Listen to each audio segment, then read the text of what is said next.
Houston, we have a problem. We got a Solix 15 that's damaged, as you can see.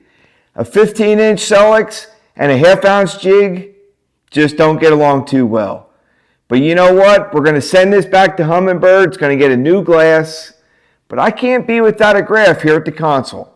So I'm going to show you the adjustments I'm going to make with my setup.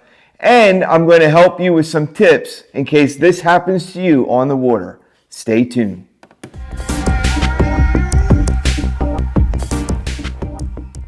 So how does something like this happen? Well, you know what? It's actually pretty simple. We're on the water. It's only the second time ever I had this new unit out, actually with my whole setup. And, you know, it's just a half-ounce jig. My partner, which was my dad, he went to cast and it hit right here. The unit itself is not broke. It works great. We didn't get all carried away. Ended up catching a 6-pounder 3 casts later. So you guys stay grinding. So luckily with these Humminbird units, you can actually take the glass off, replace it. So Humminbird's going to do that.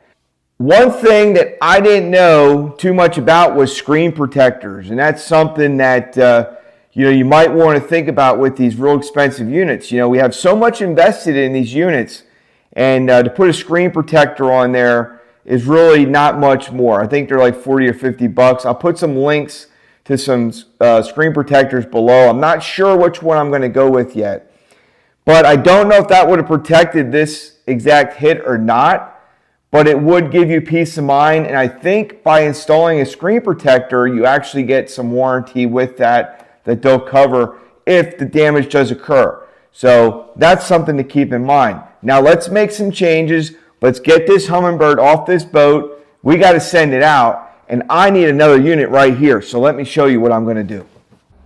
So here I'm removing my 15-inch Solix for repair, and the Bassboat Technologies mount which it's on is going to allow me to move my 12-inch Solix to the console, and the 3 plugs are going to plug right into that Solix.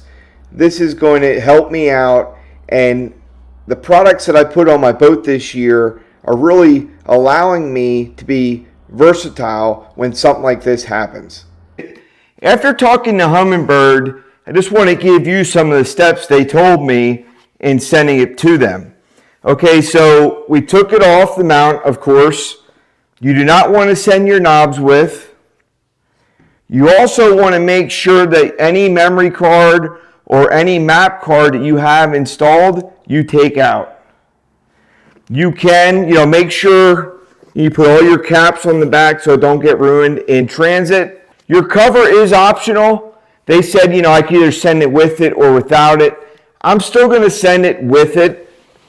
When I take this cover off, one thing I'll tell you, and I don't know if it protected it a little bit more or not, but I never took my screen protector off yet. I mean, it's so new, I never took that off. So I don't know if that helped it from going through. I have no idea. But, I'm just going to leave it the way it is, and I'm going to send it with the cover on, okay? But now that we have this unit off the console, we have to make some adjustments. And what I'm going to do is, up front, I have a 12-inch Solix, 10-inch Solix, and my Garmin. I'm going to take my 12-inch Solix and I'm going to put it back at the console where it was last year. And what's really nice is with this Bassboat Technologies mount, I can put a 12-inch or the 15-inch on there. So I'll put the 12-inch back there, won't miss a beat. I'll have the 10-inch up front to do my down imaging, 360, 2D mapping, and things like that. And I'm going to show you something that I kept when I did this installation originally that I'm going to need now. The other tip I want to give you is, and I didn't really think about this. Luckily, when I bought this boat and when I got these graphs, I upped my insurance coverage.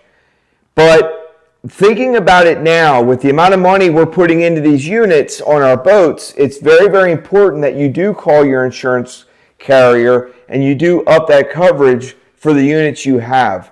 It was, I'm with my dad, it's family, we have an accident on the water, we can handle it really, really simply. But let's think about it. You're in a big tournament. You're in an open. You're in a BFL, whatever it may be, even in a club tournament, and somebody you don't know hits your graph. What do you do? Especially if you don't have it covered under insurance. You could be in some real serious situation.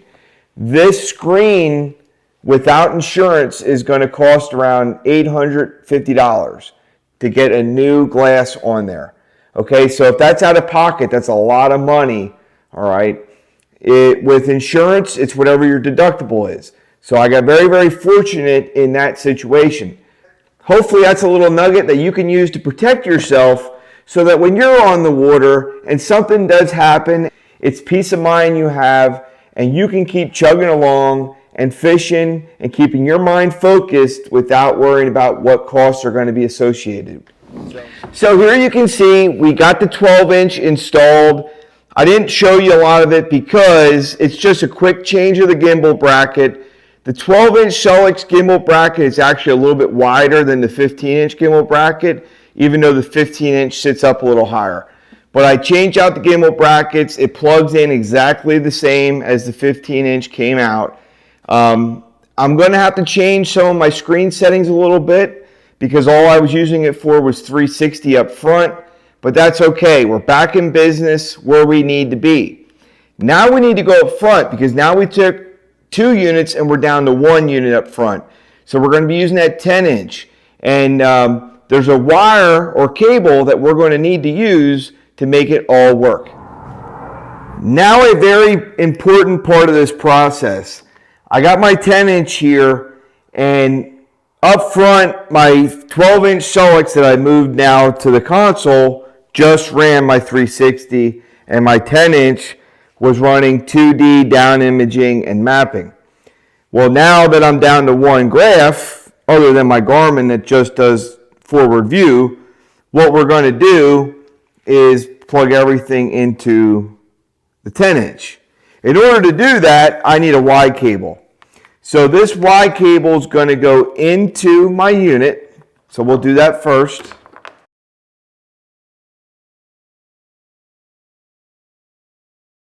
And then what we have here is we have one end that goes to the transducer, 2D. So that I know is going to go to the cable that was going to my 10-inch, which is right here. And then we have one more cable, and this is Mega 360. So that's going to go into our Mega 360 cable. Plug that in. And now what we have, and I'll link this Y cable in the description below in case you need one as well. If you're running 1 unit and trying to do everything, that's the Y cable you need.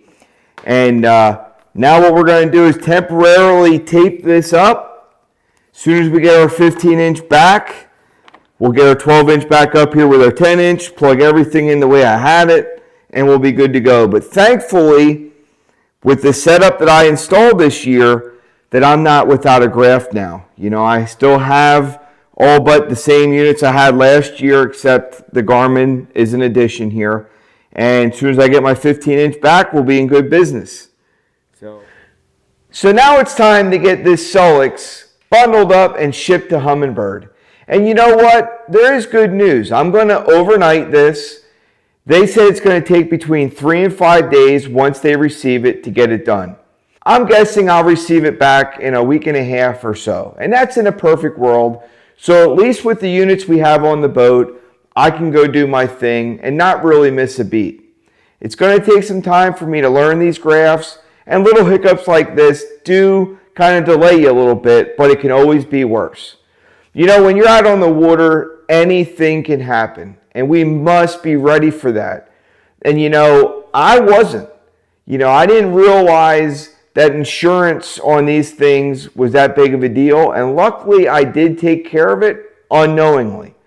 The other thing is I didn't have a screen protector on this unit or my other units.